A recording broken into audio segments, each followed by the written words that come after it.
Umakyat na sa 18 ang bilang ng binabahang lugar sa Pangasinan. Tutukan sa report.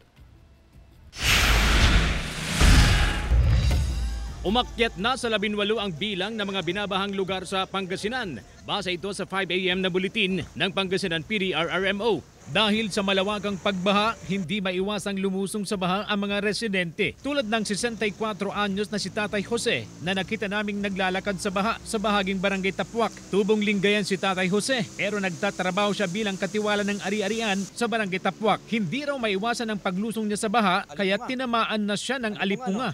Nababad na sa ito nga gawa ng baha na ito. Binigyan naman na raw siya ng gamot ng kanyang amo. Ano nararamdaman niyo sa paa niya? Masakit ba? Masakit, oo.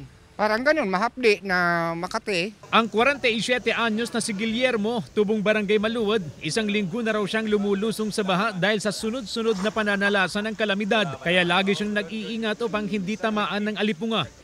Pagka nasa may taas ng hugas ng paa, sasabuning mabuti. Pag medyo napatuyo na, tas alcohol para sigurado. Aminado ang Health Authority na mahirap iwasan ang alipunga tuwing tag-ulan, lalo na kung nabababad ang paa sa baha. Ang alipunga ay isang fungal infection na kumakalat sa bahagi ng paa, lalo na sa mga pagitan ng mga daliri nito. Hindi raw pwedeng pabayaan upang hindi mauwi sa mas malalang impeksyon.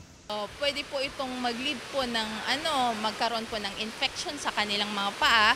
Then, ina-advise din po natin yung mga kababayan natin pag once na nagkaroon na po ng fever, na nagkukos po yung mga yung mga sugat nila. Kailangan na po silang kumonsulta po sa City Health Office po. May ibinibigay naman na gamot ang mga health authority para sa naturang sakit. Kasama si Daryl Peralta, CJ Torida, One North Central Luzon.